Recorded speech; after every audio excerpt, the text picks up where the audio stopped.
Fabio Quartararo, then, his main mission is to try and put some pressure on Joan Mir and see if he cracks and the championship can be extended to next weekend in Portimao. 11th place on the grid for Fabio Quartararo. He actually does start right next to Joan Mir on that 4th row. Pol Espargaro here, back-to-back races of late. In Austria, he was on the podium and improved. The same in Misano, and improved dramatically in Aragon as well. If he improves from 3rd that he had last week, well, could he be on the top step later? Well, Francesco Guidotti, Pramac Ducati boss, he said Franco Morbidelli's got great race pace. He's a big favourite. He starts from pole for the 2nd time in MotoGP, on the front row with Jack Miller and Taka Nakagami. 3rd successive front row start for the LCR Honda man. Zarco, Pol Espargaro, former KTM teammates, and Maverick Vinales, they make up the 2nd row of the grid. Then it's Aleix Espargaro, good job by the Aprilia man ahead of Pecco Bagnaia and Brad Binder. Miguel Oliveira there, hedgerow 4, and then 2 of the championship rivals, Fabio Quartararo 11th, and the world champion-elect Joan Mir start from 12th. Cal Crutchlow on row 5, just one more MotoGP race for Cal Crutchlow after this weekend. Alex Rins, another one of the main men in the championship, work to do from the middle of row 5. Rossi and Dovizioso, who would have thought in a Valencian Grand Prix those two would be mired right down on the 6th row of the grid. Of course, Andrea Dovizioso confirming he will not be on the grid in 2021. Tito Rabat, Alex Marquez and Lorenzo Savadori make up your row 7. Carmelo Espeleta there, hoping that we can get this season done. Will he be congratulating a world champion later on this afternoon? KTM had 3 riders in the top 7 here last week. Will it go even better than that? Mike Leitner's down on the grid with Simon. He is, Mike. Actually, we're just watching a couple little mods going on the bike, guys, and then the rear wheel going in. Mike, last week, Paul was on the podium, and he's looking just as strong, if not stronger, this weekend. But 2 of your other riders, you know, Brad Binder, also Miguel, looks super strong as well. Can you give us an idea what you're expecting? Yeah, it's like every weekend when you have 3 riders in the top 10, yeah, you can expect something. So we hope we can finish the first 2 laps, which are always tricky in this category, and then, yeah, show a good performance. So, of course, we had last week a podium, and would be very nice to see one of our boys again up there. But, you know, these are wishes, and we have to see what the reality will show us. When you say about the first 2 laps, I get the feeling not just other traffic, you're talking about the hard front tyre as well? Exactly, yeah. The conditions been again bad in the session, so we couldn't really work a lot with the hard front tyre. And especially here turn 4, the right-hand corners are always very tricky. The right side to warm up that tyre. So yeah, when this is done, I feel better already. Thank you, Mike. Thank you. Thanks very much. Yeah, nerves everywhere for the riders on the grid in terms of tyre choice with this wind picking up. Here is Miguel Oliveira then starting from 10th. He's got great rhythm. He'll need a good start. This hard front tyre is an interesting one, Matt, especially for me, for Joan Mir, because he, traditionally speaking, loves that medium front. Yeah. He's been forced to use this hard front tyre. The last time he used that this weekend, he crashed at turn 4. He did. He went down pretty heavily, didn't he, on Friday at turn 4.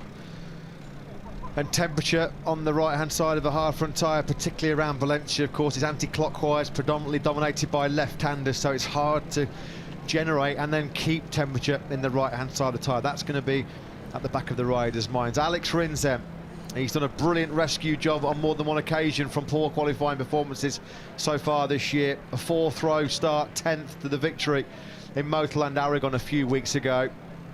But more work for him to do today from 14th place on the grid, sandwiched in between Crutchlow and Petrucci. We're inching closer to the main event here, the penultimate race of 2020. Perhaps a refreshment break coming up here for Joan Mir. It's easier said than done, is it? But I'm sure Davide Brivio has just said, look, just do everything that you've done already to get yourself in this position. He's been brilliant, consistently fast all throughout the season, recovered fantastically well from the early setbacks. I mean, let's not forget when he crashed out very early on in the opening race in Jerez and then was wiped out by Iker Lecuona in Brno. I think most people wrote Mir off as a serious contender, even at that early juncture of the season. The penultimate race of Cal Crutchlow's career coming up from 13th on the grid. He'll be off to help Yamaha try and build a bike that can contend for the World Championship, of course becoming Yamaha's official test rider from 2021.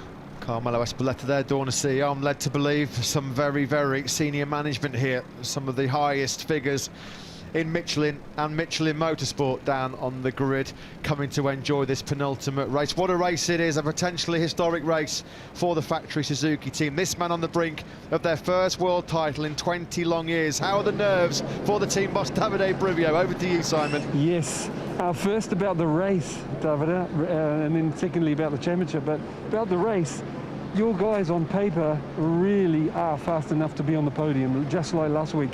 But it looks so daunting from here on the grid, all the bikes in front. And what are your feelings? Are they going to get there or not? I don't know. Yeah, it's the first corner is far away.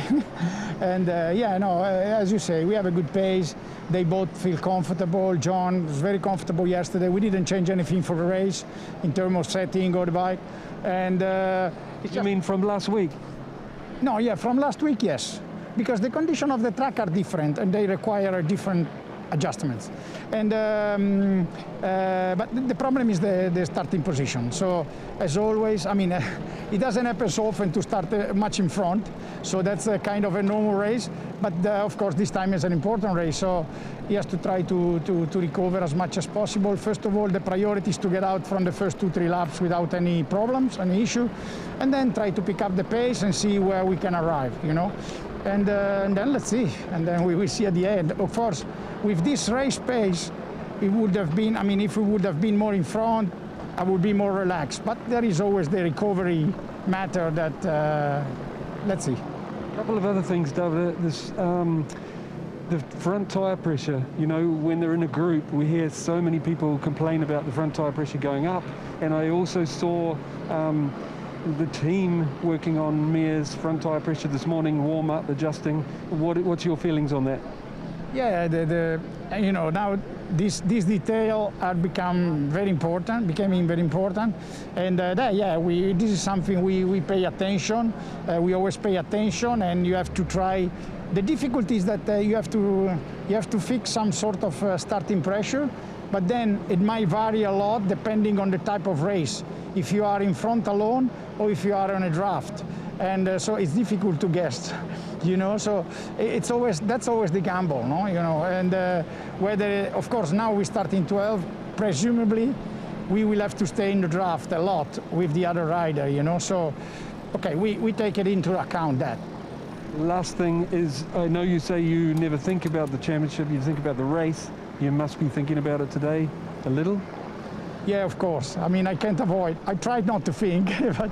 Sorry to remind you. No, it's okay. I can't avoid. And so, of course, we know what we are playing today. We know that is a match point. We try not to think too much. We try to stay relaxed. But, of course, let's be honest, there's much more tension than normal. I mean, more tension than normal, that's clear. And, okay, I hope to be better in 1 hour. Davide, best of luck. You're welcome. Yeah, thanks to Davide Brivio. Thanks very much, Simon, as well. While we were just hearing from Davide, we're looking at a couple of riders on the grid who look really, really nervous. Joan Mir, I have to be honest, I've never seen him looking more nervous on the grid than he is right now. This is such a massive moment. You can understand why the nerves are jangling. There are butterflies inside the tummy. It's the biggest day of his life, and it doesn't matter what you say, he has to be thinking about the championship. He can't just lock down, block it all out and go into his normal routine. He looks so pensive, so apprehensive. Tyre choice in Valencia last weekend was so crucial. It looks like everybody's going for that preferred medium rear tyre. A couple of different choices in terms of front tyre, but what are the thoughts pre-race of Michelin Motorsport manager Piero Talamasso? I'm delighted to say he's joining Simon on the grid right now. Yeah, Piero, can you give us a bit of an idea what's happening? We know majority are looking at the medium rear tyre. I imagine same on the front, but I know the KTMs especially like the hard. What do you think's going to happen? Which brand? But also, do you think there's likely to be any last-minute changes and surprise us? No, the situation is look very calm. We have a lot of data from last week, from Friday and Saturday. Basically, all the riders, they are with the hard front and the rear medium. Yes, because the temperature is quite high. With the hard front, you get better support, a better consistency. And the rear medium is the best combination about grip and consistency. So basically, everybody's like that. Maybe 2 riders with a medium on the front, but the same, basically the same for all the riders. Thank you. You're welcome. Yeah, thanks to Piero Teramasso, thanks to Simon there as well. They did this last week, Suzuki, running around with a front tyre, trying to fool everyone. Yeah, a bit of kidology going on, wasn't there? But are they dropping back to that medium front? Who knows? Only Suzuki know what's underneath those tyre warmers. Danilo Petrucci then, waving goodbye to the factory Ducati team. This time next week, he'll be looking to bow out with some strong results. A lot of work to do today for Petrucci, though. He starts from 15th place on the grid, back of row 5. A couple of fast Italians behind him as well, with a lot of experience in Valentino Rossi and Andrea Dovizioso. There are the 2 Suzuki men and Fabio Quartararo. Then, of course, Rins and Quartararo locked on points, 37 behind Joan Mir. There are so many permutations. We'll keep you informed throughout the race of how Joan Mir could be crowned champion today. We've got all the graphics, everything lined up ready for you. Just a reminder that if he finishes on the podium today, Joan Mir, then you don't even need to look at any of the maths. He's champion, and if he ends today with 26 points more, he is world champion. There's more work to do for others than there is for Joan Mir. Yeah, and while Joan Mir looks absolutely overwhelmed and overcome with nerves and tension, Franco Morbidelli just has a little amble up pit lane, like he's just going out for a little Sunday cruise in the sunshine. Talking about the prospects of Petronas Yamaha SRT, many people's big pre-race favourite is Franco Morbidelli, and Fabio Quartararo, of course, still fighting to keep the championship alive. Let's hear the final pre-race thoughts of the team boss, Wilco Zeelenberg, with Simon. Wilco, as Matt was just saying, Franco is many people's race favourite, and I've got to agree with that from what I saw. I'd like you to comment on that, but also Fabio, listening to him all weekend, but also last night, still wanting to try bike setup for warm-up. Did you find something? Well, actually, we tried a couple of things, and but the bottom line, we did not really want it and get what we wanted, basically. So the feeling is not too bad, because he's up there with the boys. Even Johan is behind him, of course. But the feeling that what Franco at the moment has, he doesn't have. So that's a fact. And also, looking to the facts, Franco has done a great weekend so far, and he did his homework well. So hopefully he can bring it home. Best of luck. Thank you. Yeah, the very best of luck to Franco Morbidelli. He was absolutely awesome in the Grand Prix of Teruel. No one could touch him, no one could lay a glove on him. Will it be the same story for him today? And it's just all out attack for Fabio Quartararo. You know that he's going to give it his all, even if he hasn't got the bike underneath him to potentially come through and win. Those are the eyes of Alex Rins. The 42 Bakery inside his side of the garage will be hoping he makes a good start. Has he made a last-minute change front tyre-wise? Great run of form right now for Alex Rins at the moment. Hard front, medium rear tyre, that seems to be the preferred combination for the majority of the grid. 3 successive podiums in MotoGP for the first time. A Suzuki rider has not had 4 successive podiums since the legendary Kevin Schwantz back in 1994. Of course, Alex Rins and Joan Mir could match that achievement in today's race.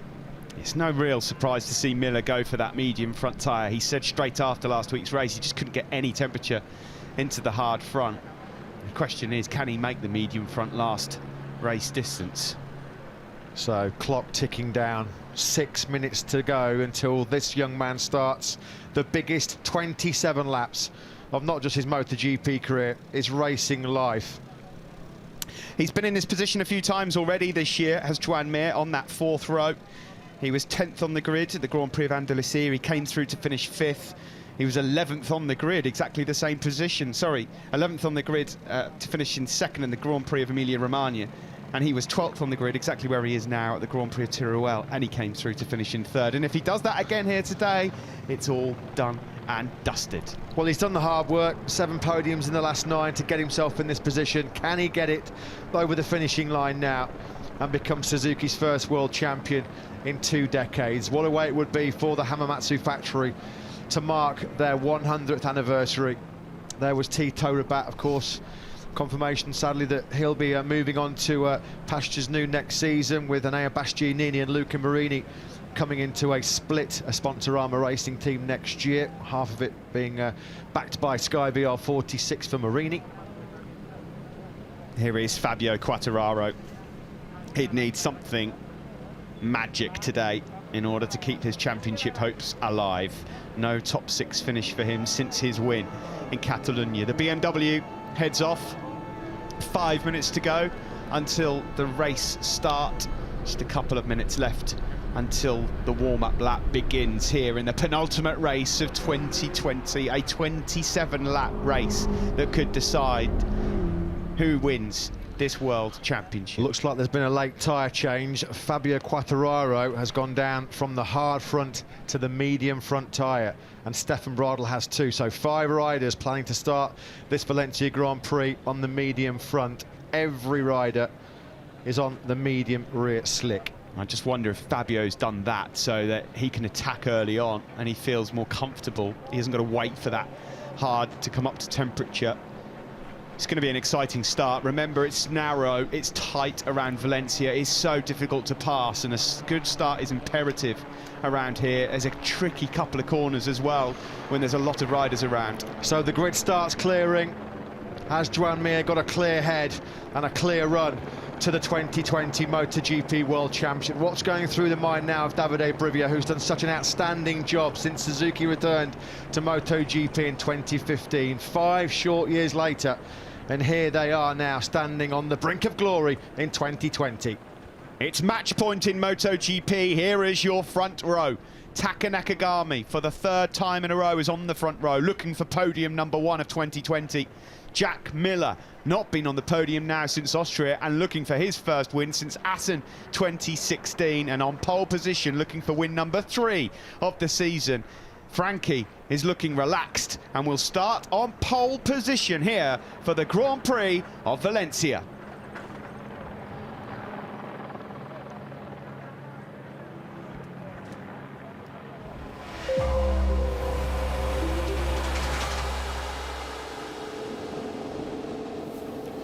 Is it a mere formality that Joan Mir will be crowned the 2020 MotoGP World Champion? We're about to find out. 27 laps of the famous Ricardo Tormo circuit in Valencia. It's the first match point to the factory Suzuki rider. History beckons in Suzuki's 100th anniversary celebrations.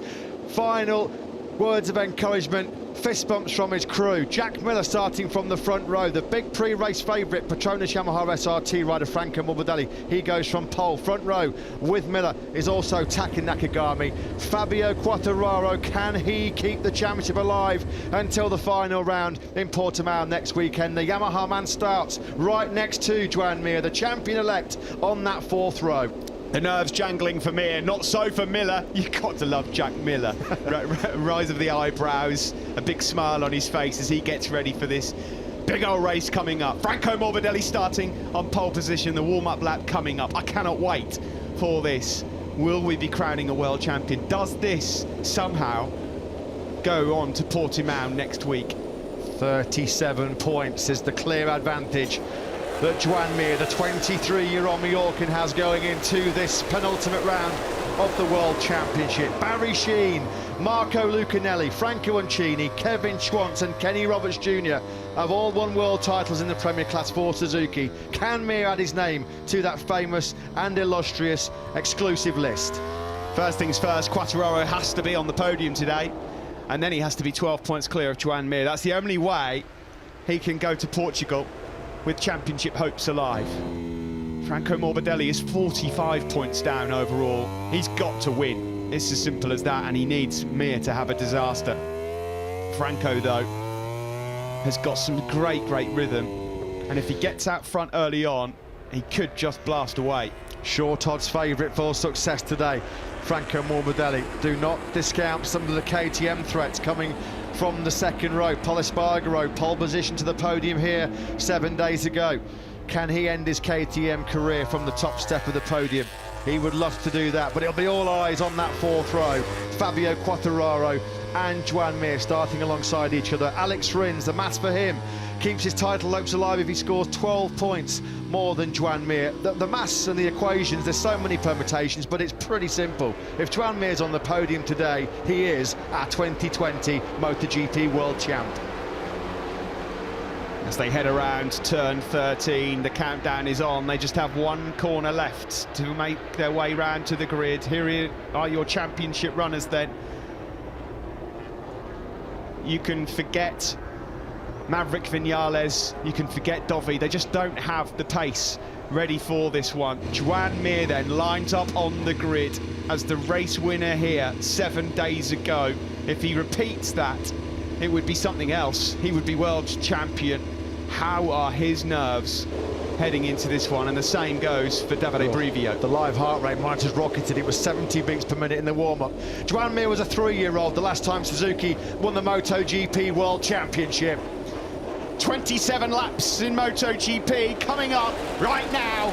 Lights out in Valencia. Good start there from Franco Morbidelli, but here comes Jack Miller on the Ducati, and surely he will lead. Good start also from Pol Espargaro on the second row. Miller leads into turn 1. Good start. But he's wide, he's wide. Miller's gone well wide. It was an excellent start by Alex Rins on the Suzuki. He's already got quite clear of Joan Mir, who's been picked off as Quartararo's just gone to the car park. Fabio Quartararo, an early disaster for him. He was out on the first lap last weekend with a crash at turn 8, and he's dropped to dead last, running well wide at turn 2. Blimey, wide into turn 4 there was Nakagami. Miller's just gone through on Pol Espargaro as well. It's Morbidelli who leads. Quartararo's his championship just been blown there on the approach to turn 2 already. Completely. That's game over surely for Fabio Quartararo, in way too hot. There is Mir then at the moment, mid-pack through turn 6. All safely done so far. There is Joan Mir then, just behind Maverick Viñales, going through on Maverick Viñales and sitting up Maverick Viñales. Yeah, that's the way to do it. This is where he wanted to be, just in the race now, in the zone. Try and just concentrate on what's ahead of him, work it out corner by corner, and then the championship will take care of itself. Quartararo just picking off Tito Rabat there to make up one more space, but he's got all sorts of work to do now. Quartararo was in so hot at turn number 2. He did actually well to stop it before he got to the fence. There is Mir then at the moment, on course to be world champion. The 26-point lead he needs to take to Portimao next weekend. That's exactly where he sits right now, with Franco Morbidelli keeping his end of the bargain by leading the Grand Prix. Across the line, the complete lap 1. Morbidelli it is that leads then from Miller and Pol Espargaro. Just behind him, Nakagami. Oliveira made a good start. He's gone up 5 places. Here is Mir into turn 1. At present, Joan Mir, no real problem. 10th place would be fine as it stands. Yeah, just what he would have wanted, Steve. A drama-free first lap. No problems, no close calls, no skirmishes.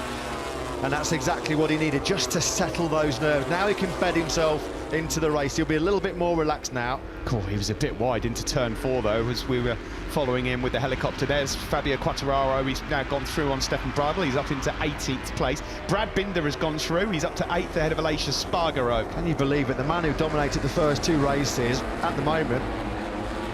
4th. Oh, I hope you're okay there, Matt, as he looking back at the Yamahas. Maverick Viñales and Valentino Rossi are 13th and 14th. There isn't a 2020 Yamaha inside the top 12 at this moment in time.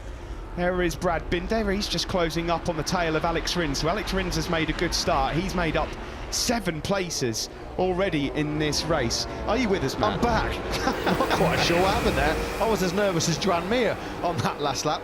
This is what happens to Fabio. Oh. He had nowhere to go. That's why he had to do that. It was so cramped and tight into turn 2 that he had to sit up and go straight on.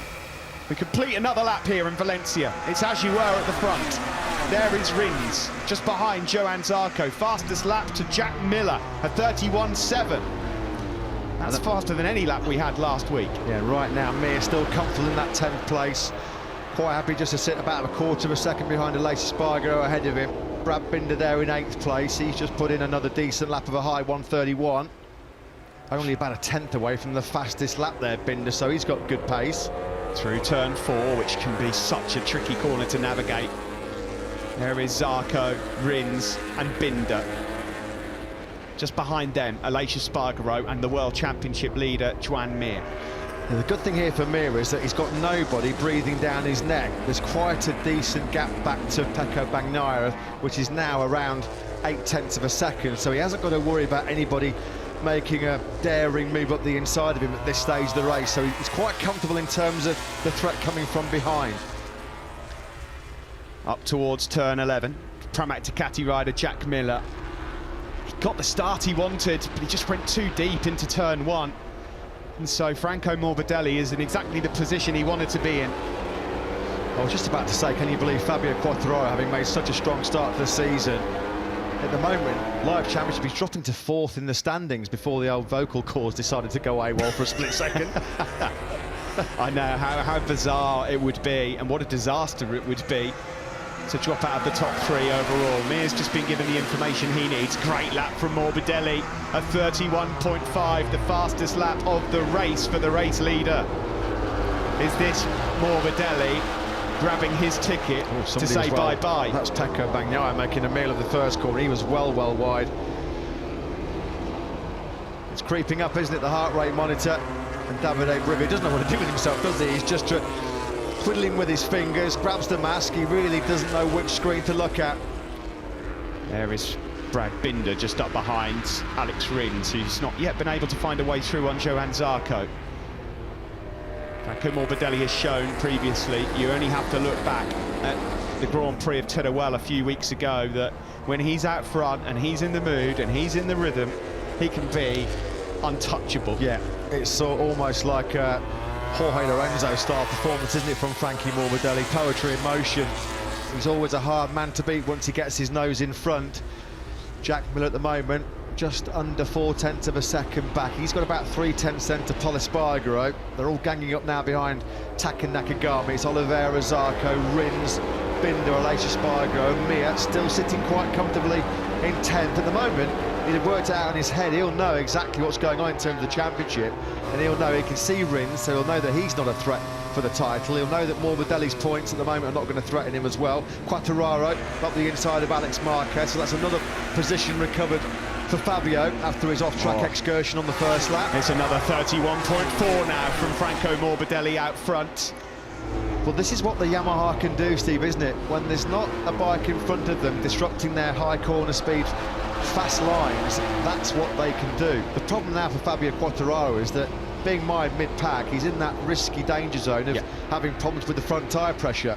It's happened to him before. It happened to Franco Morbidelli last weekend. I think 9 of Yamaha's 10 podiums this year have come from front row starts. If they can qualify well, the Yamahas tend to be in the game. This is from Joan Mir. You'll see Fabio Quartararo bolting right in a moment. Oh yeah, he's trying to thread the needle there, wasn't he, Fabio Quartararo? And in all fairness to the Frenchman, he's probably trying to avoid a massive crash there into turn 2. He did nearly torpedo Maverick Vinales, didn't he? Here is your race leader then. Those long dark locks flowing out of the helmet that features his 2 nations, Italy and Brazil. Just behind him, Jack Miller. What we do know is if Miller can somehow get within a couple of tenths of him on the straight, then that's a battle Yamaha won't win. Yeah, that big mistake from Pecco Bagnaia on the last lap of turn 1, that allowed Dovizioso, Vinales and Rossi through. The 2 factory Yamahas at the moment are nowhere. Vinales 12th. Here comes Rins. He had to make a move on Zarco, but he's gone wide and deep. Is he going to be able to hold on to it now on the home straight? Because that's a key move with Johann Zarco. Look how much speed that Ducati's got, though. The problem now as well is for Rins running wide. He lost momentum and drive down the straight, and he's now got Brad Binder swarming all over his rear tyre. Zarco's gone down. He's asked too much of the front end there, and he's gone crashing out into turn 1. The Frenchman will not be on the podium today. And that's another point gain there, of course, for Joan Mir. Simon, some thoughts on turn 1. Is that a wind-affected crash, do you think, maybe? Yes, exactly what I was going to say. I think the guys that are running wide there and that fall, it's because there's a tailwind down the front straight and the old usual brake marker is over the limit. Yeah, good point well made. Zarco out there, and that gives another place to Joan Mir. To further back, Fabio Quartararo as well. As it stands, Mir would have 27 points ahead of Morbidelli, which would be good enough. to clinch the title this afternoon. At least his crew chief, Frankie Carcetti's still able to stand in the garage and watch the action, Steve. I think he spoke to me a couple of times last weekend. He had to dip out the back of the pit box, didn't he, because he just couldn't watch. Yeah, couldn't watch it. It's too nervous. He'll be nervous watching this right now. Still got 21 laps and a bit to go in this one. As you can see, on a lap or two ago, Miguel Oliveira made a move. He went through on Taka Nakagami, so Nakagami's dropped back a place. Now, with Zarco out of the equation, what can Alex Rins do? Can he find a way through and past Taka Nakagami? We're on board, though, with the World Championship leader. We've talked so often about this young man, Joan Mir, having such a mature, wise old head on young shoulders. He's not in a position now that he's got to take big risks, and he's so smart, so intelligent and clever. You don't feel like he's going to start taking unnecessary risks just to pick up a couple of places. Nakagami runs wide again, another rider then that's overshot turn one, that tricky braking zone with that tailwind. Mir was the slowest rider in the top 10 that last lap with a 31.9. It was another 31.4 from Franco Morbidelli out front, whose lead now is 7/10. Yeah, but he's just reeling off fast laps for fun, isn't he, at the moment, Morbidelli? Brilliant mid-pace in the 131s. Jack Miller, to be fair to him, is not that much slower. In fact, it's a whisker, nothing between them, but it's just that little tenth that Morbidelli's able to stretch out of the Australian lap by lap, which means his advantage now, well, it's extending big time in this current lap number 7. Morbidelli already in the first 2 sectors has found 3/10 on Miller. It'd be a frustrating rider to follow and try and chase Franco Morbidelli, because he just doesn't seem to really put a foot wrong anywhere either. Eking out that gap out front now to 8/10. This will make him the joint top most successful rider in terms of wins this year, won't it, with Fabio Quartararo? So that'll be a bit of a scalp for Franco Morbidelli. All the talk we keep saying about what a wretched time it's been for Yamaha, their reliability problems, criticism coming from Quartararo, Rossi and Vinales about the performance of the 2020 bike. But Yamaha right now are on course for their 7th win of the season, way more than any other manufacturer. Yeah, it is so strange, isn't it? Across the line here we go then to complete lap 7. If you're thinking, how are Suzuki's in this position today when they were so dominant last week? Well, they're lapping at the same pace here right now as they were last week. It's just that the pace has been upped. Back-to-back races at the same circuit, and these guys have all found a bit of extra speed. There are extraordinary pressures as well on the Suzuki riders, and particularly Mir. As it stands, though, Mir would win the championship. How much of a hole did that mistake at turn 1 punch in Taka Nakagami's chances of a first MotoGP podium? He got dropped back down to 5th place, and he's at, what, 1.5 seconds behind Pol Espargaro now.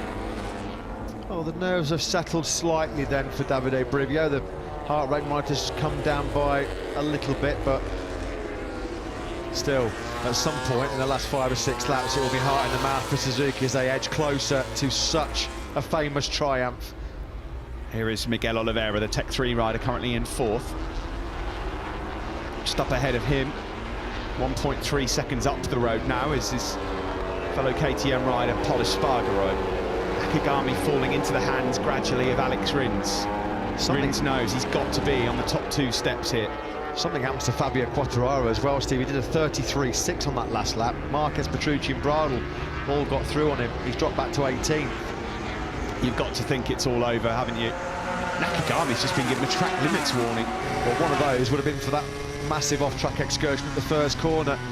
Is Quartararo dealing with some kind of front tyre pressure problems? Who knows, hard to tell from the outside, but at the moment it's been a rather timid surrender of his title challenge. 18th place at the moment for the Frenchman. Can you believe how his championship really stuttered and stumbled? 7 of his last 9 finishes have not even been top 6s for Fabio Quartararo. Nobody could have imagined that, the way he started the season in such spectacular fashion. They're all forming a bit of a queue here behind Miguel Oliveira. Alex Rins looks pretty desperate. We're on board with him now to get through on the LCR Honda rider Nakagami, because that gap's building between Pol Espargaro and Miguel. Track limits warning now. Oh, he's down, and that's it, it's over. Oh. It's completely over now. It's been an absolute nightmare, no other words for it for Fabio Quartararo. From top of the world in Jerez to rock bottom in Valencia. Down and well and truly out. Turn 6 then has ended Fabio Quartararo's challenge here in Valencia. It's ended his faint hopes of keeping the championship alive. He'll have to regroup, come back stronger next year and hope that Yamaha can put a more competitive M1 underneath him when he moves to the factory team next year. He was offline there a bit, wasn't he? He was offline, and do you know what? Astonishingly, he actually drops out of the top 4 of the World Championship. He's 5th as a result of that right now. He had an absolute horrendous time in the 2 Aragon races. He's had a nightmare here in both Valencia races. I mean, he crashed on the first lap last weekend, remounted to finish 14th. He's crashed again in the race here today. As it stands, Mir would be the champion. The man who's chasing and catching Joan Mir is Andrea Dovizioso. Yeah, he's taking big chunks of time out of Mir right now, isn't he, Dobby? Mir was in the 32s on that last lap, rather worryingly. They're trying to get this bike fixed, but it doesn't really matter. It's all done. Fabio Quartararo knew last weekend that the championship had gone.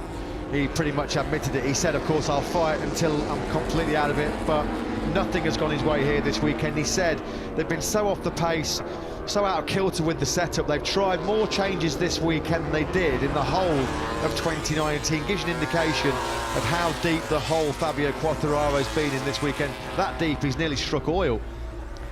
Alex Rins desperate still to find a way through on Nakagami, but can't get through.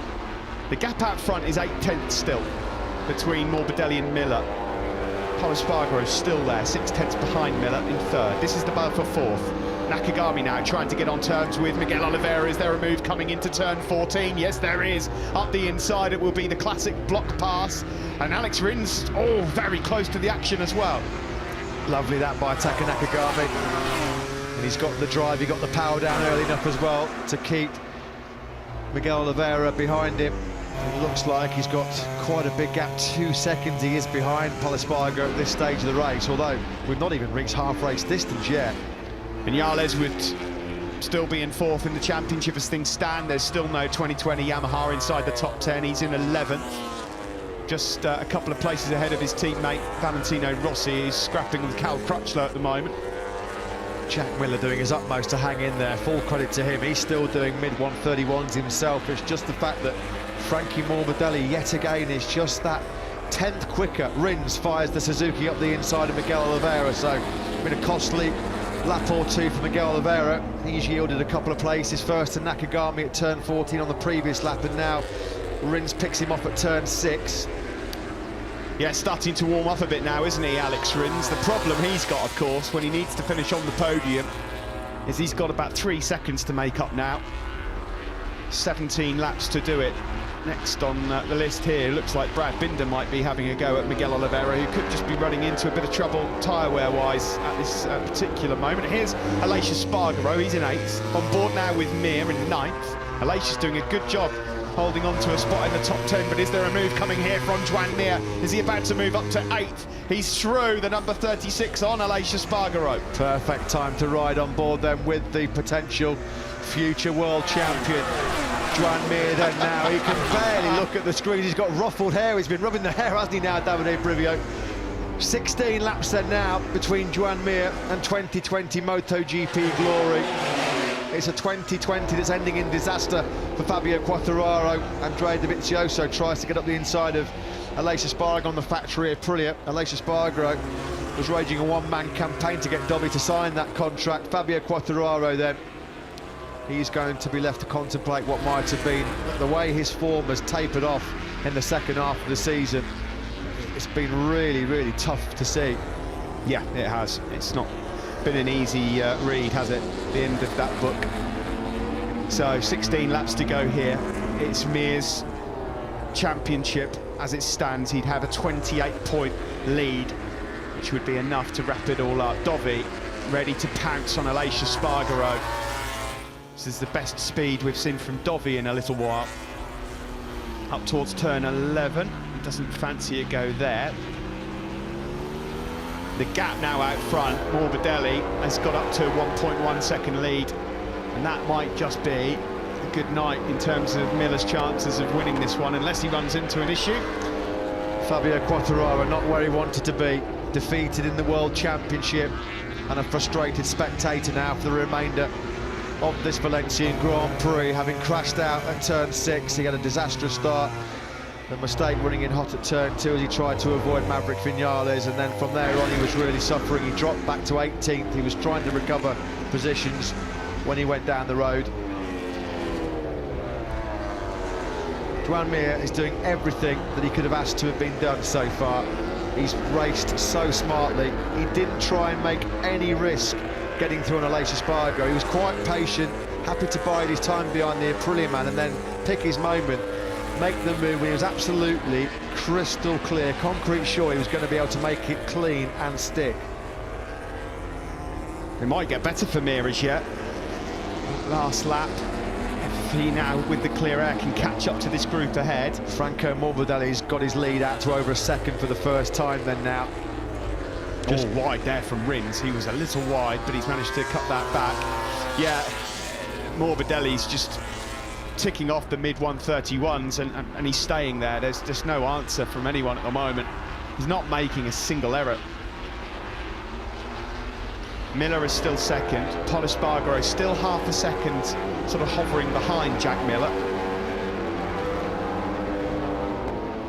Here is the battle that includes Nakagami, Alex Rins, Miguel Oliveira and Brad Binder. There's a lot of blue on that virtual fan wall, and it's Fabio Quartararo fans that sadly are feeling blue right now with him down and out of the championship chase. Petronas Yamaha SRT honour now being held up brilliantly by this man, Franco Morbidelli. No surprise to see that midway through this race, Nakagami's pace has just been upped. Look at that. Look at that.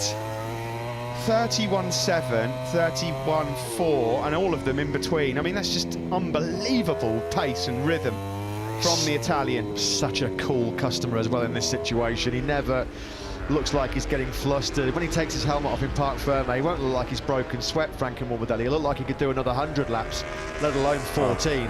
Ramon Fagada there has seen it all before, though, hasn't he? Yeah.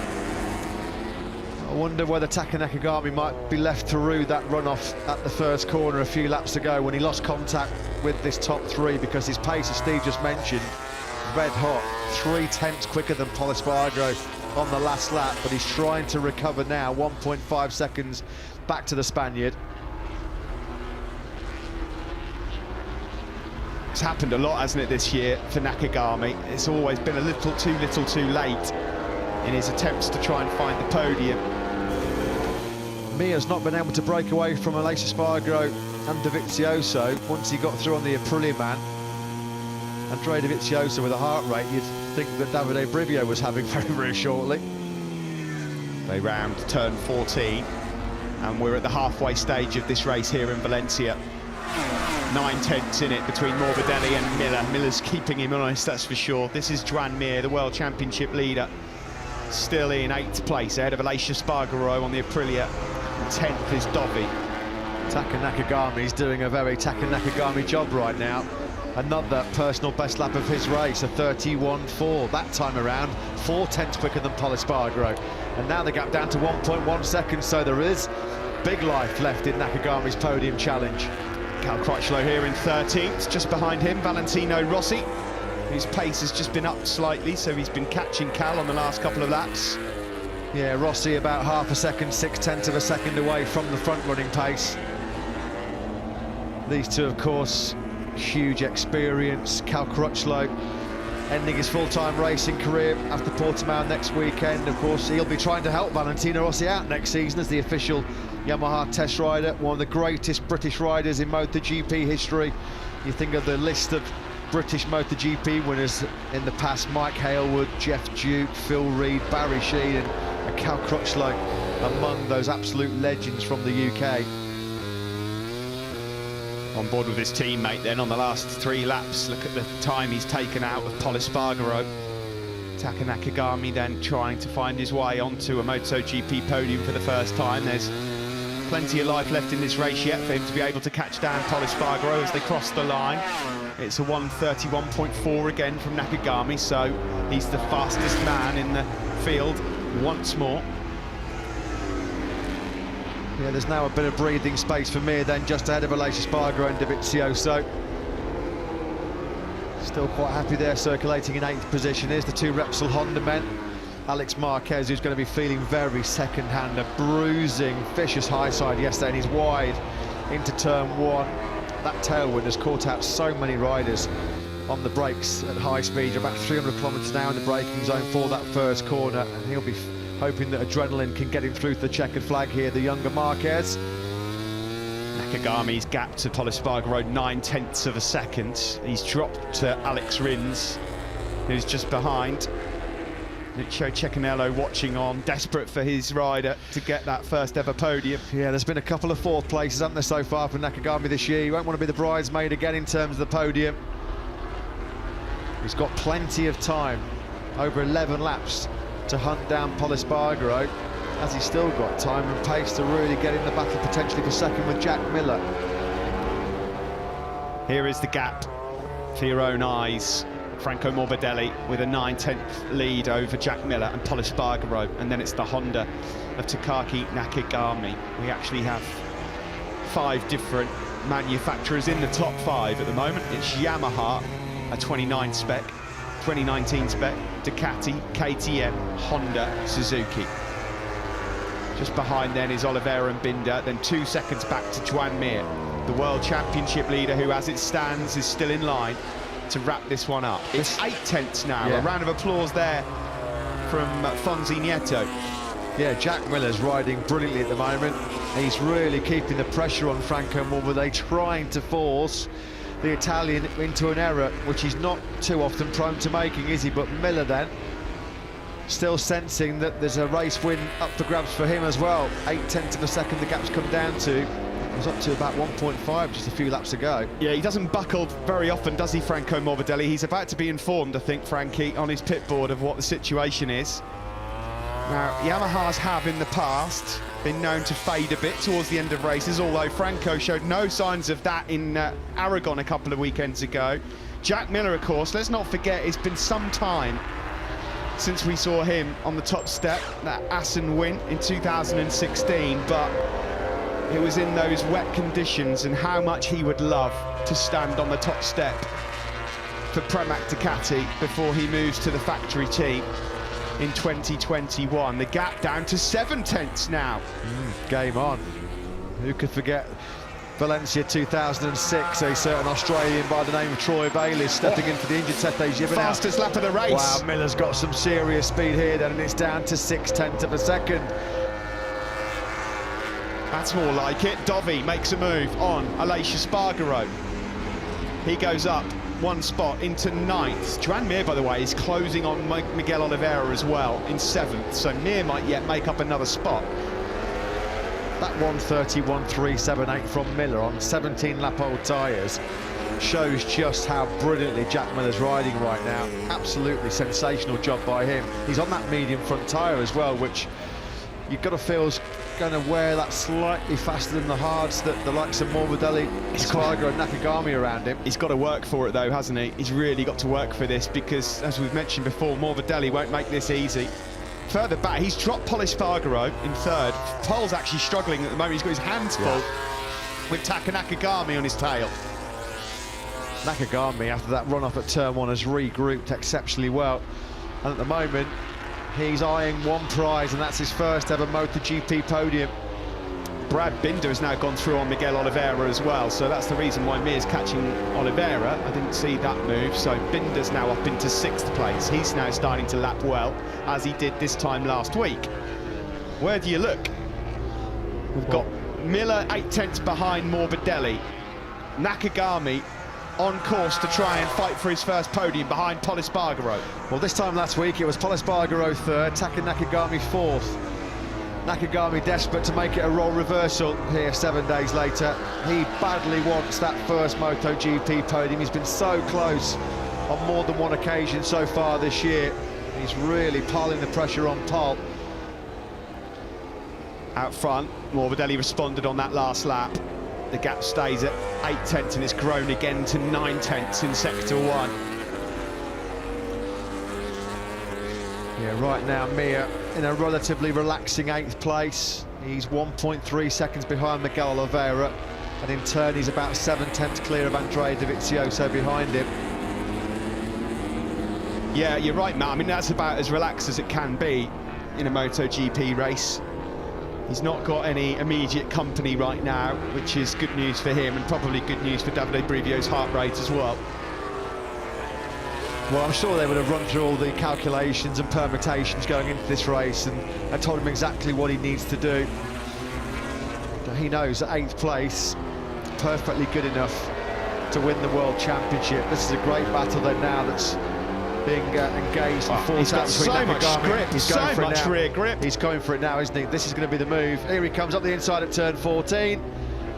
He's down! Oh! He's down and he almost wipes Pol Espargaro with him. Taka Nakagami, can you believe it? Another podium chance goes begging for Taka Nakagami. He had the speed, he didn't need to make the move there. With 8 laps to go, he had so much more rear grip than Pol Espargaro, but unfortunately, maybe the wind's played a part in it as well, but he's gone straight on and down and out, and he almost took Pol Espargaro with him. Oh, Taka Nakagami. Oh, look at Pol that. Espargaro did so well to avoid that. Big chatter on that front end, trying to squeeze the front brake on, trail brake down the hill. And the front end just cried no more. Gravity took over, and it's another golden chance. Taka Nakagami, he blew it in Aragon on the very first lap from pole position. Look at that. They can't believe it. Down in Idemitsu LTR Honda. He was, what, 3rd for about 5 yards and then dumped it. What that now means is Mir is in 7th and would still be crowned champion with a 29-point lead. Is Morbidelli, though, going to stay in P1? The gap is 7/10 of a second. Jack Miller's trying everything he can to claw that gap back. There's 8 laps left. It's 7/10 of a second through Sector 3 as well. Could he become the 10th different winner of this 2020 season? He'd be a very, very popular winner, that's for sure. It really would. It really would. Pramac Ducati boss Francesco Guidotti, he can barely look at the screens as well because his man's doing a magnificent job. It's been very much Thriller Miller so far. The gap 6/10. It's game on here in Valencia, folks. Franco Morbidelli, he's led right from the very first lap. Looks so good, but he's having to fend off the hard-charging Jack Miller now. Pol Espargaro, he's got a bit of a breather now. Taka Nakagami's dumped it at the final corner. He's 1.2 seconds clear of Alex Rins. Coming up towards Sector 2 shortly, and we'll see what the gap looks like. Jack Miller chasing down his first win in Ducati colours. Yeah, and this would be a first proper full dry race victory for Jack Miller, won't it? The 25-year-old Australian. They've had some famous Aussies do the business for Ducati down the years, particularly MotoGP. Casey Stoner, of course, Troy Bayliss, World Superbike glory as well with Troy Corsa. There's just something about Australians and the Ducati brand, isn't there? He's so pushing that front end, is Jack Miller, trying to claw any half a tenth he can find here or there. He just cannot quite get into contention yet. There's time. How will Franco Morbidelli react? It's even more difficult to try and catch someone like Franco when he's not putting a foot wrong. You've just got to make sure everything you do is absolutely precise. Well, still 7/10. At least Frankie can't relax. He's having to work pretty hard for this one today, isn't he? If he does win, well, he's had to put a shift in, that's for sure. 6/10 it is over the line. He's been told it's half a second, so let's see how he responds. Absolutely nothing between the lap times of Morbidelli and Miller on that last lap. 31.774 from Morbidelli, 31.763 from Miller. Everything a-okay with 6 laps to go for Joan Mir. Fair play to Mir as well. He's still got pace in the high 131s. That last lap from Mir was only 2/10 slower than this pair, the men at the front of this Grand Prix. A little bit further behind these guys, you can see Pol Espargaro. Brad Binder is actually closing on Alex Rins, so Binder trying to get his first top 5 for quite some time. Miller's got it down to 0.4 of a second. It's coming down corner by corner. He's creeping ever closer towards Franco Morbidelli here. On board with Jack Miller,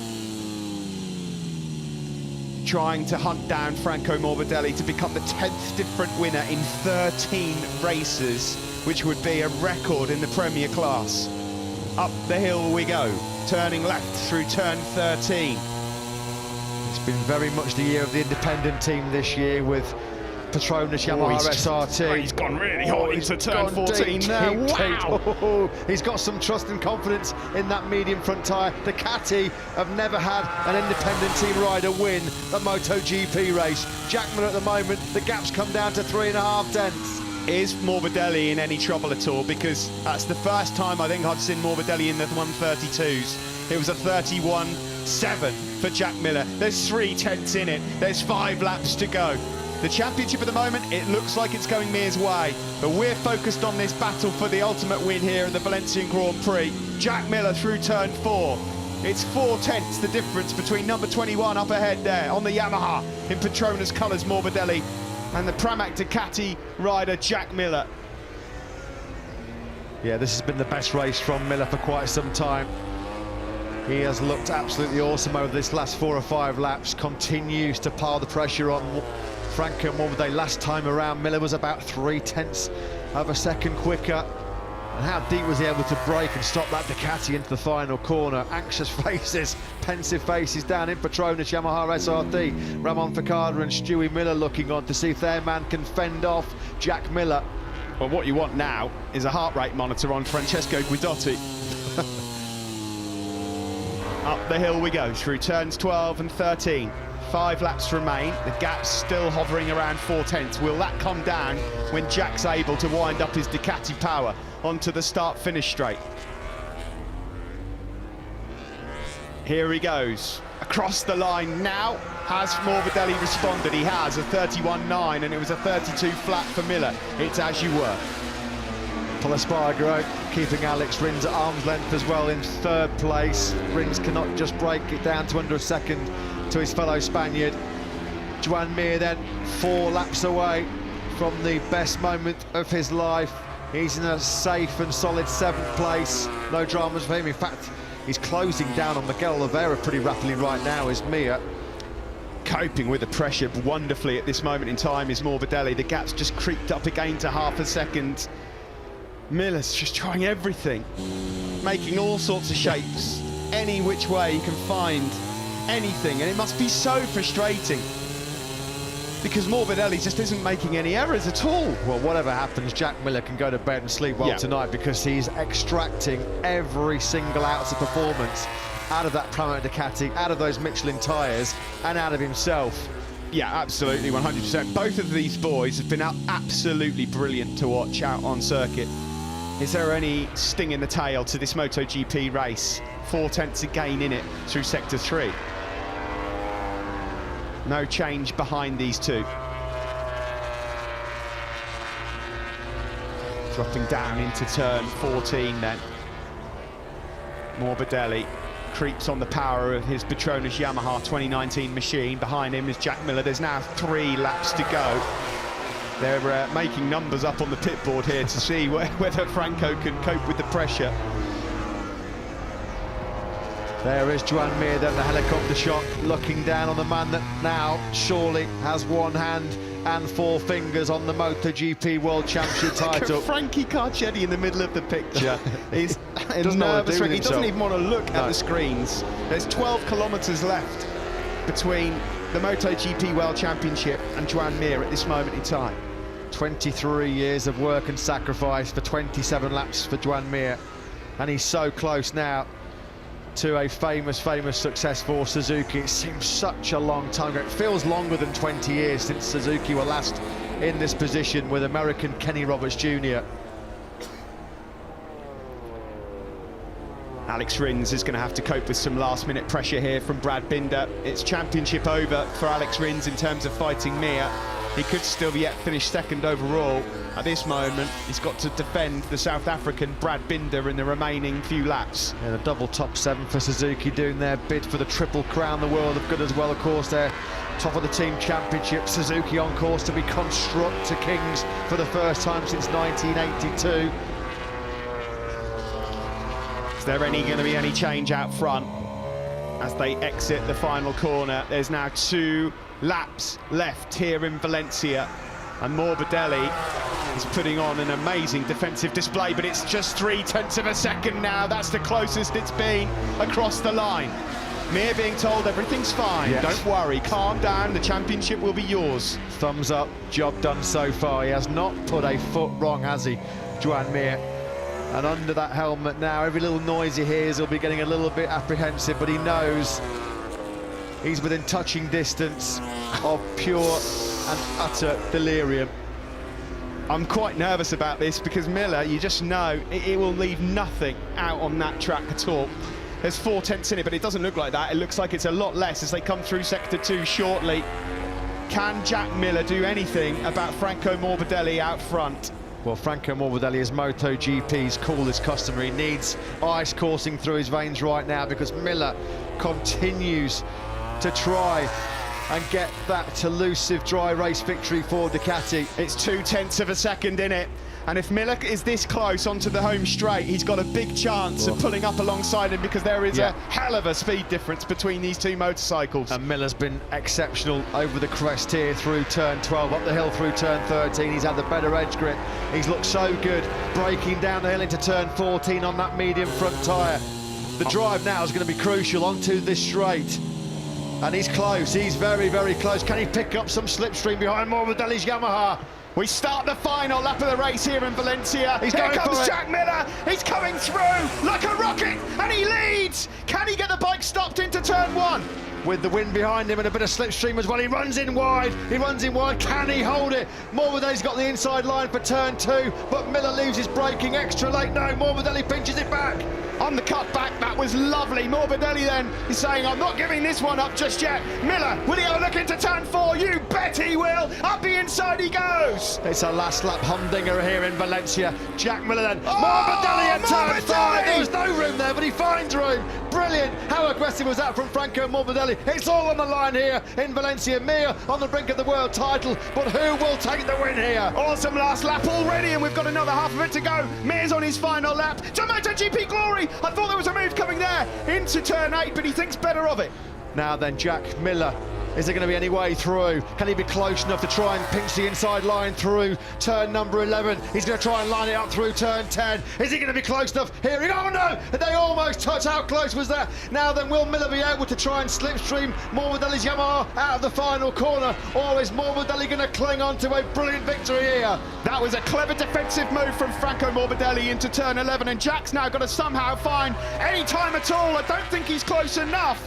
Mir's on the brink of the MotoGP World Championship. It's going to be a drag to the line for the race win. Who will take it? Out of the last corner, here comes Miller in the slipstream. He needs some Ducati power. He's not. Morbidelli wins in Valencia. Miller's second. Further back, Pol Espargaro will take third. And Joan Mir is the world champion of 2020 in MotoGP. What a race in Valencia. Congratulations to Franco Morbidelli. Huge congratulations to Suzuki and Joan Mir. Ladies and gentlemen, there is your 2020 MotoGP World Champion for the first time in 20 long years for the factory Suzuki team. 23-year-old Joan Mir. The emotions, the tears pouring out. He is 2020 MotoGP World Champion, 7th place in Valencia, and he's done it. That was incredible, absolutely incredible. Let's get a quick word from Wilco Zeelenberg before the celebrations begin for Mir. Wilco, I was biting my nails. What was it like for you? What a ride. Yeah, it was crazy race, you know, as I said in the beginning. If we can start and lead, we can also win this one. Everyone has last weekend, can we change the ball? I said, we can win next race here in Valencia. Yeah, I'm so happy we did that. Big congratulations, thank you. That was the best race of Franco Morbidelli's life. He fought everything for that, but this is the man it's all about now. We'll talk about Franco Morbidelli and Jack Miller very, very shortly, but the celebrations begin for this young man from Mallorca, who at the start of the season crashed. Then it was a fifth and it was another crash. He was over 40 points adrift, and he has turned it round in stunning, stunning form. Just fantastic scenes. Thomas Comas, Joan Mir's personal assistant. You can see the tears of pure joy. There he is congratulating with Tito about Francesco Guidotti. I'm sure are very happy Pramac Ducati man. His man Jack Miller threw everything to try and win that Grand Prix. What's his thoughts, Simon? You with him in pit lane? I think I am, but I think the team owners just rang him. Francesco. Oh, okay, he's with the boss, sorry. Here goes the World Championship winning T-shirt then for Joan Mir. It's the golden number 1, the first rider, of course, to win Moto3 and MotoGP World Championships. Vamos, come on, that's what he said. All the pressure, all the tension, that's all released now. It's just all unbridled joy for Joan Mir. Absolutely incredible performance throughout this season. I think that's his manager Paco Sanchez there as well with the bald head. And the celebrations, well, they're going to go long into the night here in Valencia. Joan Mir then has done it. Boy, oh boy, did he look nervous on the grid earlier on. So congratulations to Davide Brivio, to Suzuki as well. That was an amazing race out front, and what a last lap from Morbidelli and Miller. But here we go. The fireworks here in Valencia. The gold helmet's on, the number 1 plate is on the bike. Suzuki have a world champion for the first time since Kenny Roberts Jr. in the year 2000.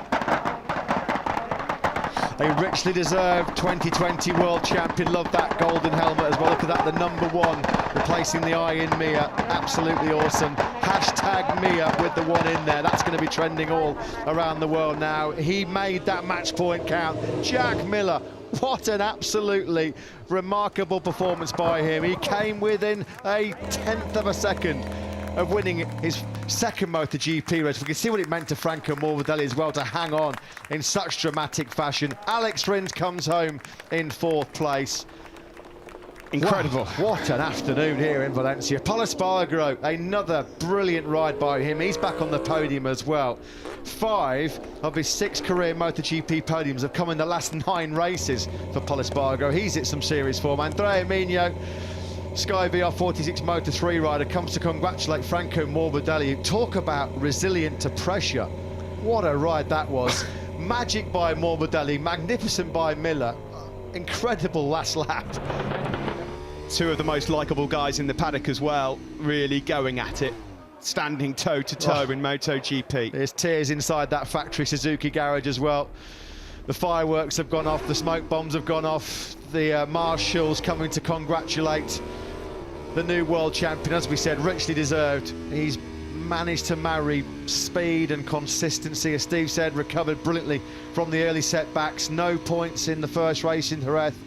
Wiped out, of course, in Brno by Iker Lecuona. The first Suzuki rider title since Kenny Roberts Jr. 20 years ago in 2000. He's just tracking those fireworks going down the main grandstand, isn't he, Joan Mir?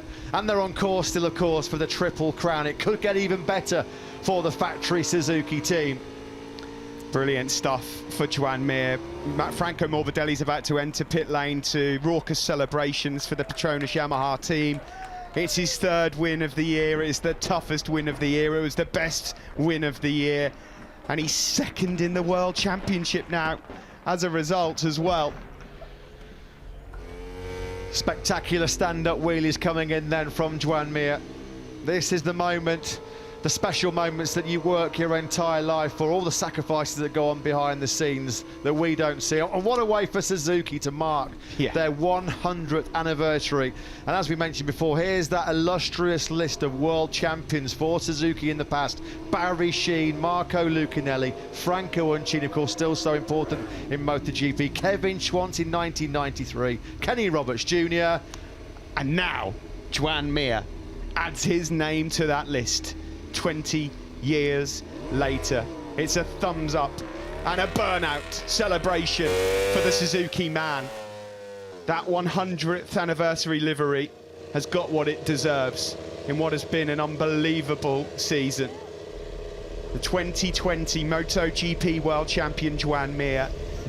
The virtual fan wall is there. The Suzuki fans stick their thumbs up and they give him a big round of applause. And Joan Mir jumps off his motorcycle and says a big thank you to all of the fans and celebrates in front of the virtual fan wall. To all of you watching at home, we hope that we have you in the grandstands again someday soon so that you could witness something like what we just did here. He gives the front of that GSX-RR a massive kiss. It has been simply the most unbelievable year. Yeah, and just quickly flicking through social media already, class act Marc Marquez has already tweeted his congratulations to the new MotoGP World Champion. Family members and friends of Joan Mir in Parc Ferme, they're overcome with emotion, as you would expect.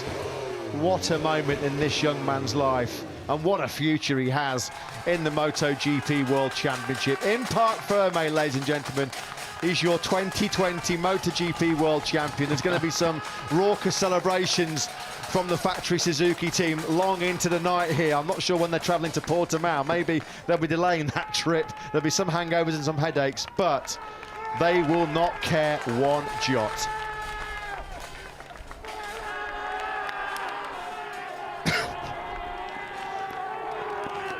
Joan Mir, look at how much it means to them all. I mean, we've seen some celebrations from these guys over the last couple of months, but they're nothing in comparison to what I think we're going to see tonight.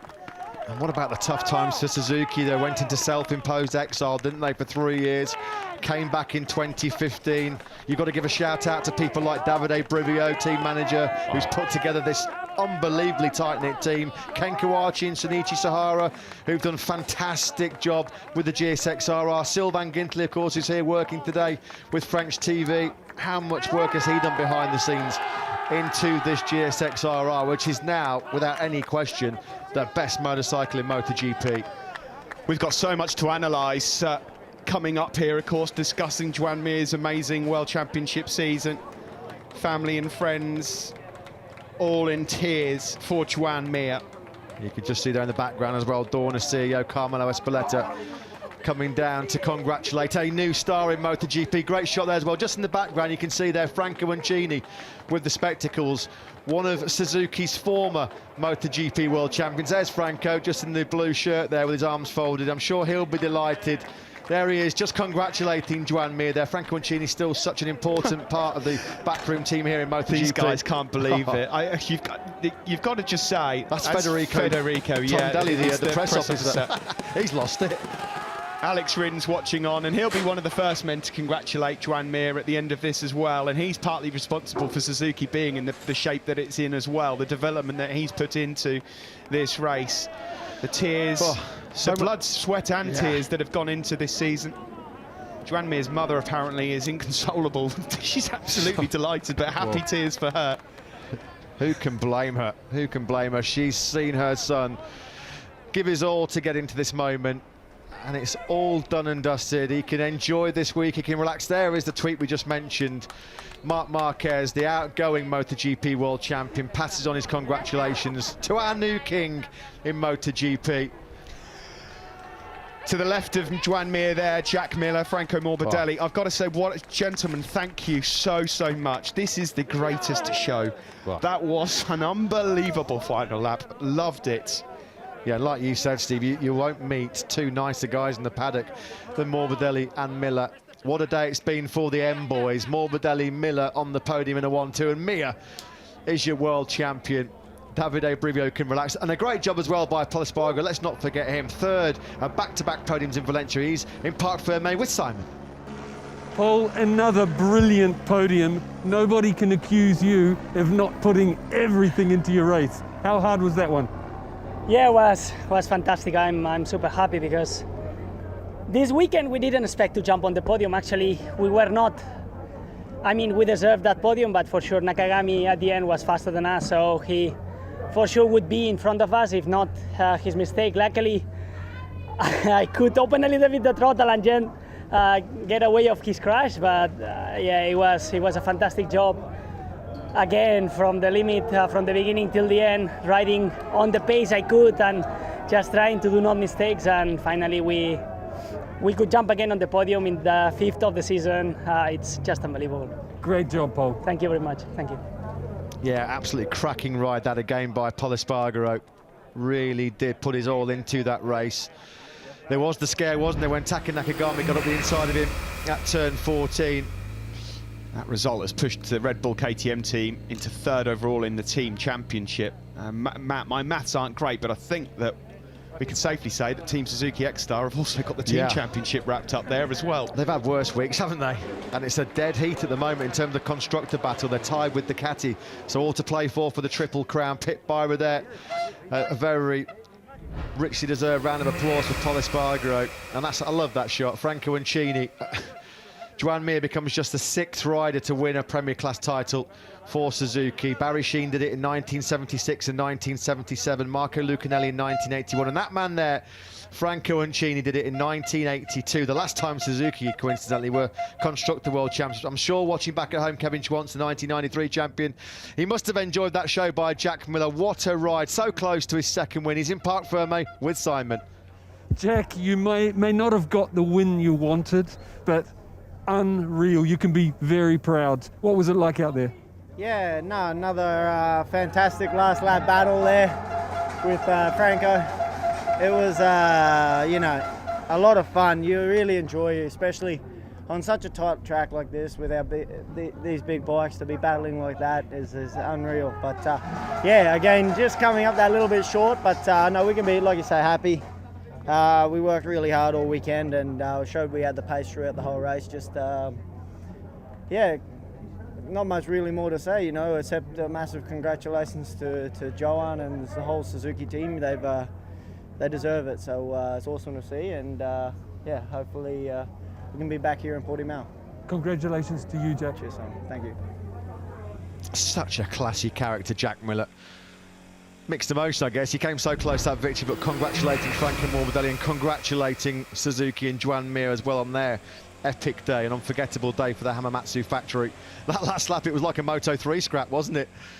Back in Jack Miller's days, what a show those two put on for us here today.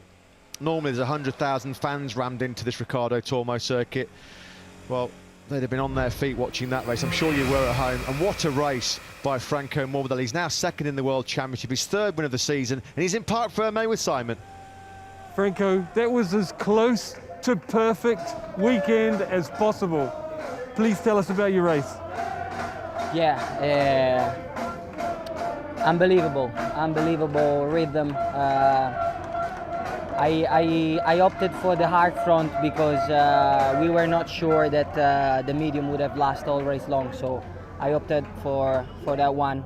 And yeah, I had to ride a bit differently. I was better in braking, but a little bit worse in mid-corner, so I was feeling a bit worse with this wind. I was losing the front sometimes, and finally I started also to struggle with the rear tire.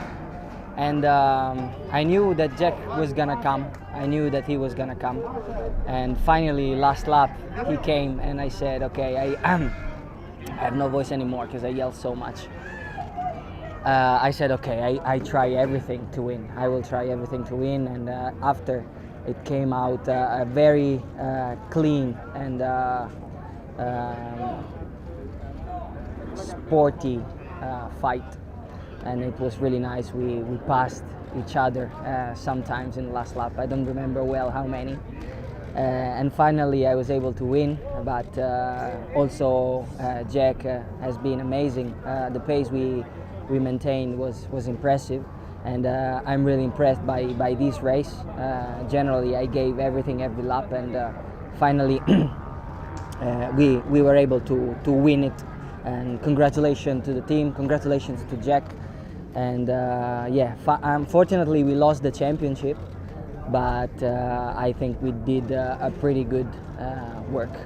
Fantastic, Frankie. Big congratulations. Yeah, thank you. This one goes to Manolo. It's his birthday. He's a friend of mine, and I want to dedicate this victory to him because it's his birthday. So, ciao Manu. Well, I think you made Manu very, very happy indeed. He said it was quite a good weekend. Understatement of the year. That was a sensational last lap. This was the last lap. This is how it started. Miller made his move into turn 1, the number 43. He went in a bit deep. That allowed Morbidelli back through. Then into turn 4, Jack had a go. He didn't run it too wide on the exit of turn 4, but Morbidelli was so committed into turn 5. Great move there. As Morbidelli pointed out as well, it was so clean. It was sporting.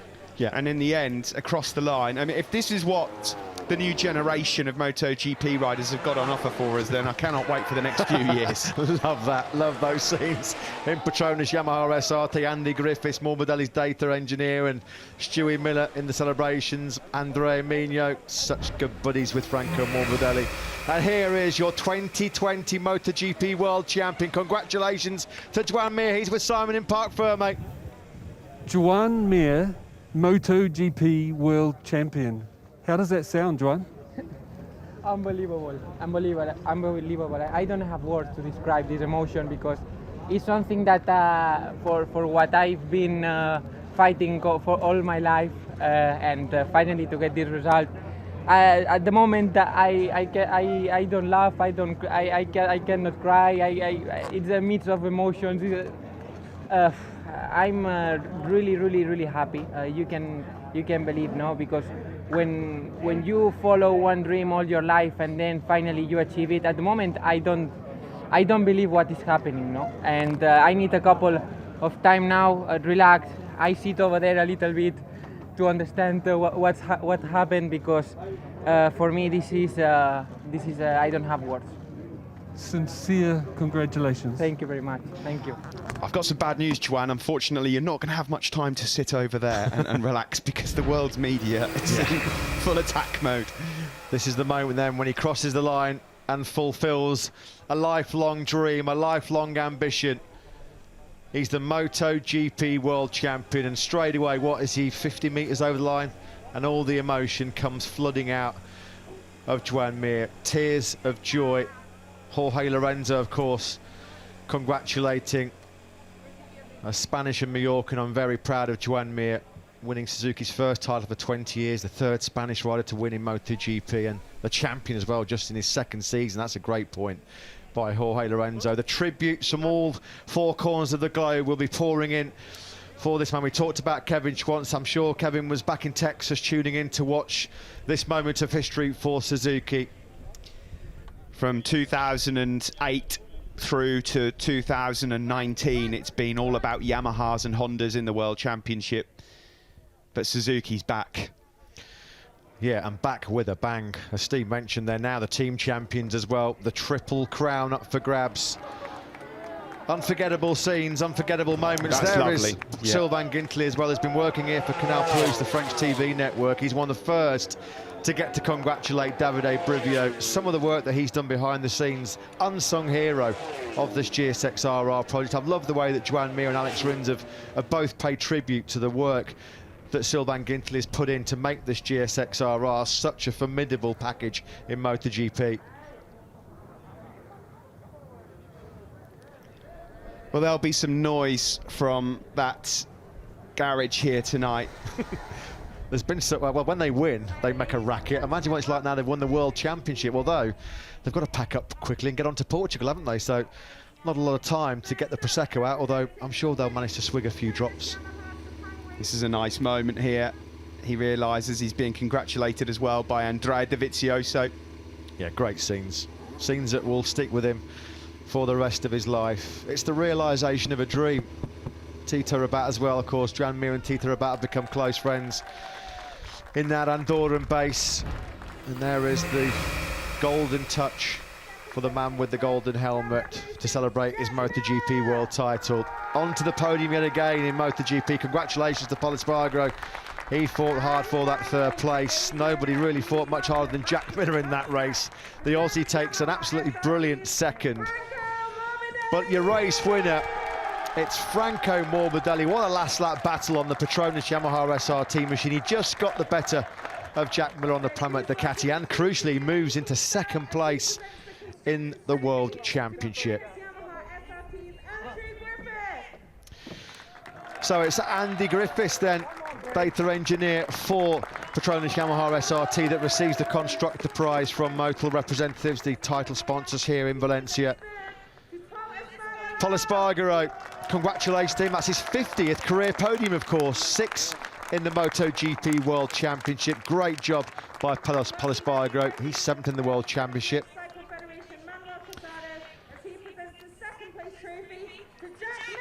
Our colleague Fran Wild introducing Manuel Casado, the local federation president, handing over the trophy to Jack Miller, the 25-year-old Aussie. It's his 9th MotoGP podium. He was just under a 10th away from a famous first win. Irene Lozano, the president of the Spanish Sport Council, though, hands over the race-winning trophy to Franco Morbidelli. He may not have won the World Championship, but he won an epic Valencia MotoGP race here today.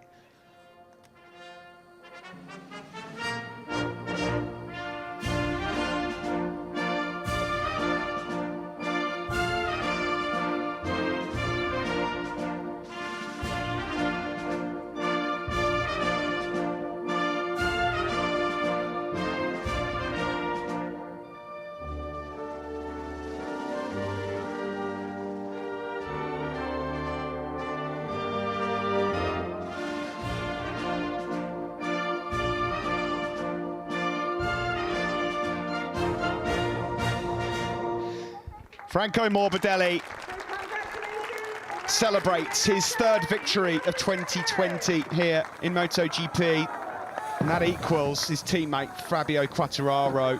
He replaces him in 2nd in the World Championship, and the celebrations are on here. KTM on the podium once more, with Pol Espargaro in back-to-back races. Miller's return since Austria, and without a doubt one of his greatest dry races as well. And just great to see all of these different manufacturers constantly taking lumps out of each other. You knew the person on the podium that was going to take the biggest gulp of Prosecco was going to be Jack. I love it, absolutely love it. We'd have had another shoey, wouldn't we, if we'd have beaten Franco Morbidelli. You will not meet or find 3 nicer guys in the paddock than those 3 men you're looking at now on the podium here in Valencia. What a show they put on for us today. Franco Morbidelli takes the win by just 0.09 of a second from Jack